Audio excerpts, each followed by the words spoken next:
Shalom, Barakati Yahweh, Ba'ashim Yahweh Shai, Ba'ashim Rakakadash.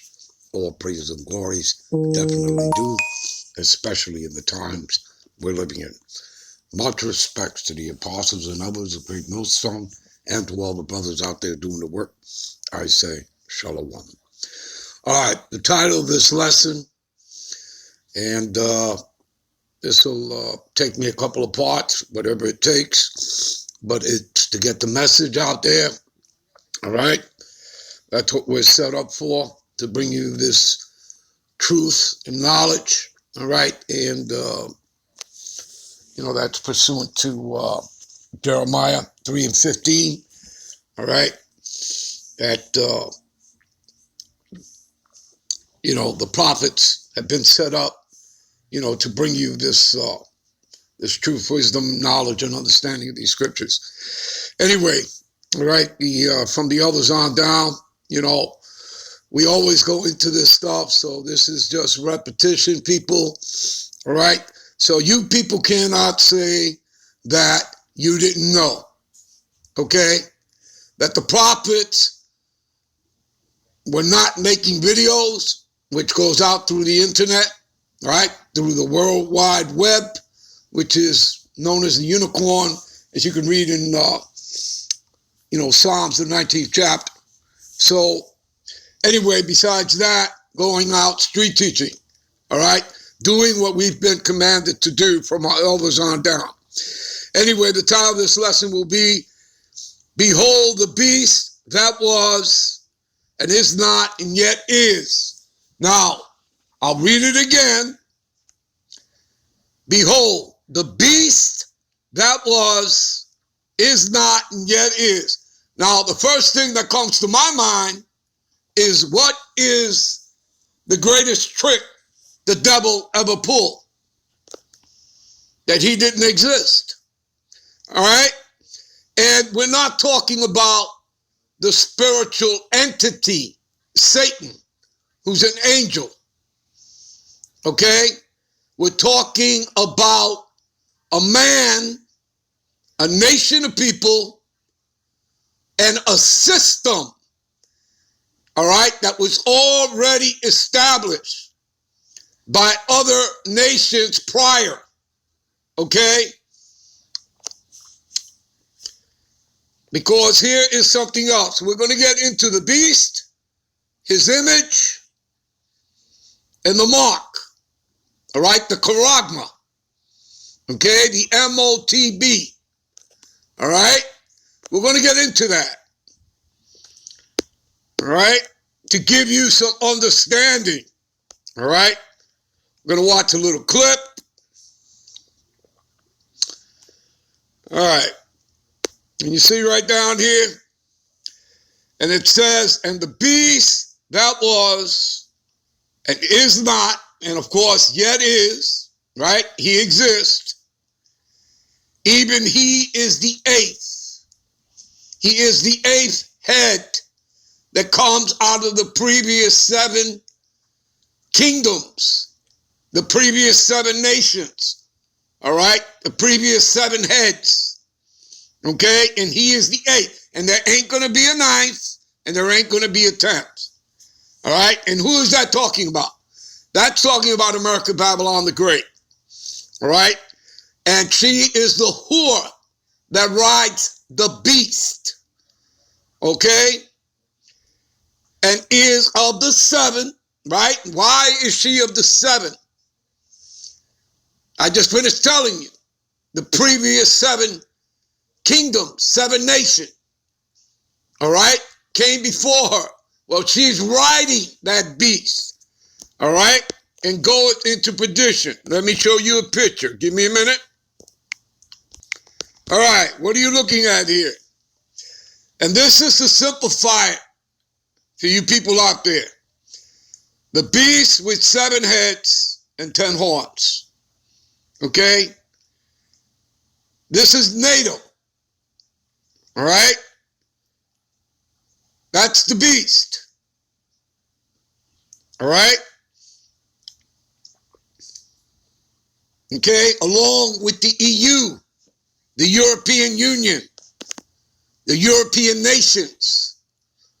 All right? In America, Babylon the Great is the head of it. All right?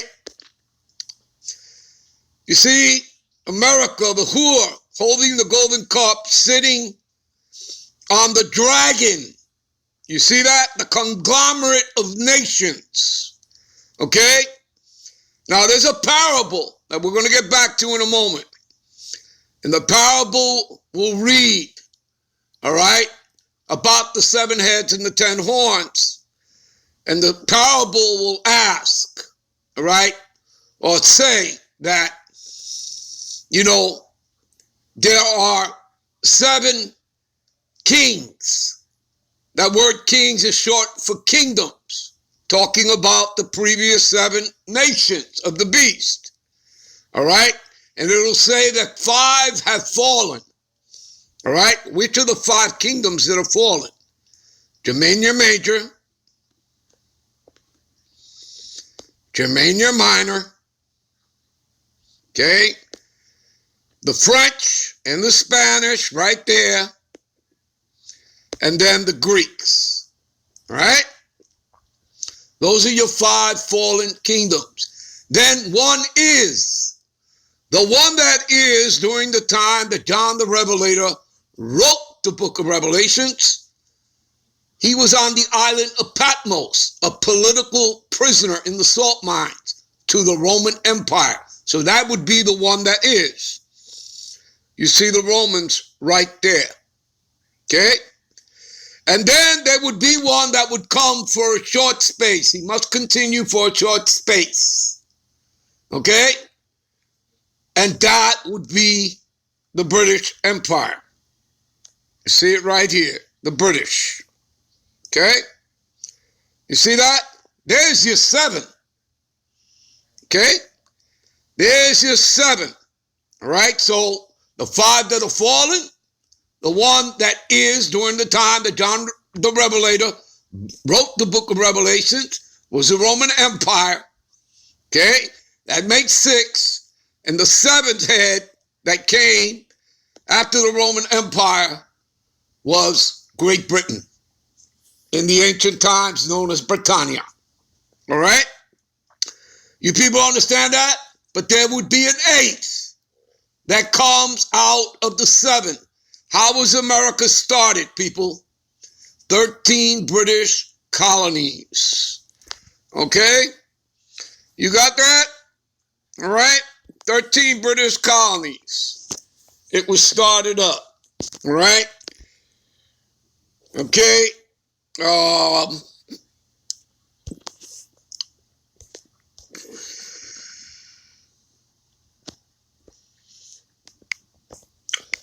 Go to Daniel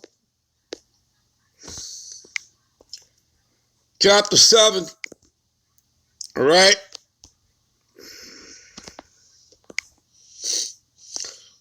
Now you see here early in Daniel chapter 7, it'll talk about all the 4 beasts.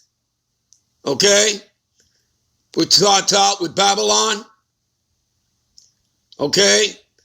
The second being Medo-Persia. The third being the Macedonian kingdom. This is when the Edomites first come into power. All right? Alexander the Great, King Philip the Macedonian. And he only reigned 12 years. And after that, okay, his generals put crowns upon their heads, and so did their sons. And evils were multiplied in the earth. And you can read that in First Maccabees in your Bible.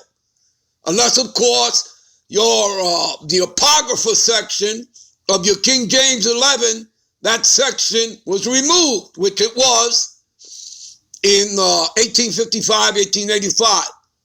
Bible Destruction Group, a group set up by the bankers. Okay? And that's really what is behind the beasts. These are the people that pull the curtains. Your Rothschilds, your Oppenheimers, your Rockefellers, etc., etc., 13 families in all. That's your cabal, your shadow government. All right? That is the head of Amalek, the Amalekites. Okay, you understand? All right? Those are the real devils. All right? And then everybody else serves them. Okay? You have nothing but puppet government that was set up, particularly after World War II. All right? So we're going to get into all of this. All right? About the beast, showing you exactly who he is. All right? All right? And let me simply say this, people. How do you get victory over the beast? How do you do that? You resist his enticements. You resist his propaganda. Okay? Do you understand that? You resist him. Okay? That's how. You do not consent. It'll tell you that in Proverbs 1 and 10. It'll say, my son, give not thy consent unto sinners. And he is the man of sin. We're talking about a nation of people that's headed up by the bankers because they're the elites. That's Amalek, the head tribe of the Edomites, and that's the nation. Okay? And these are a people cursed to the Lord's judgment. You can read that in the Zondervan Bible Dictionary. All right? You can read that under Edom. Okay? Give me a minute. All right. I'm holding a Zondervan Bible Dictionary in my hand under Edom. What does it say here? It says Edom figures prominently in the prophetic scriptures. See, everything is in the prophecy. It's all prophecy, people. All right? You're living prophecy out in real time. For you people who don't understand, because again, everybody is not set up to come into this truth, wisdom, knowledge, and understanding of the scriptures. This book comes from the heavens. Okay? James 3:17. All right? This wisdom comes from above you. What is above you? The heavens. And it is pure. But it is not given on to everybody.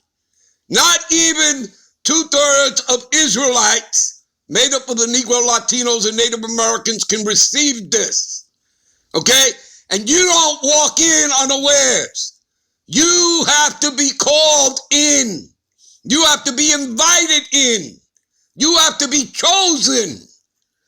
And those that are chosen, that have this truth, wisdom, knowledge, understanding of these scriptures, they were chosen before the foundation of the world as spirits. Okay? All right?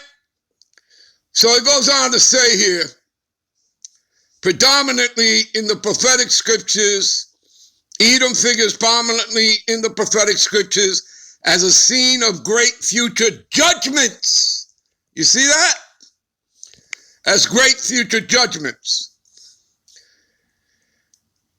See notably Isaiah 34:5-6 and Isaiah 63:1. She is the only neighbor of the Israelites, again, who are the Negroes, Latinos, and Native Americans. They are the ones that make up the 12 tribes of Israel. Now, of course, we have brothers and sisters because we're scattered into all Gentile heathen nations. So you have Israelites, right? Because we were scattered, that got together with heathen women, had children.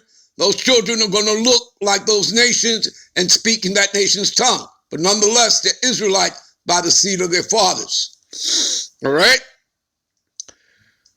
She is the only neighbor of the Israelites who was not given any promise of mercy from the Most High. There you go. All right, we're going to end this here, and we'll be right back with part 2. Shalom.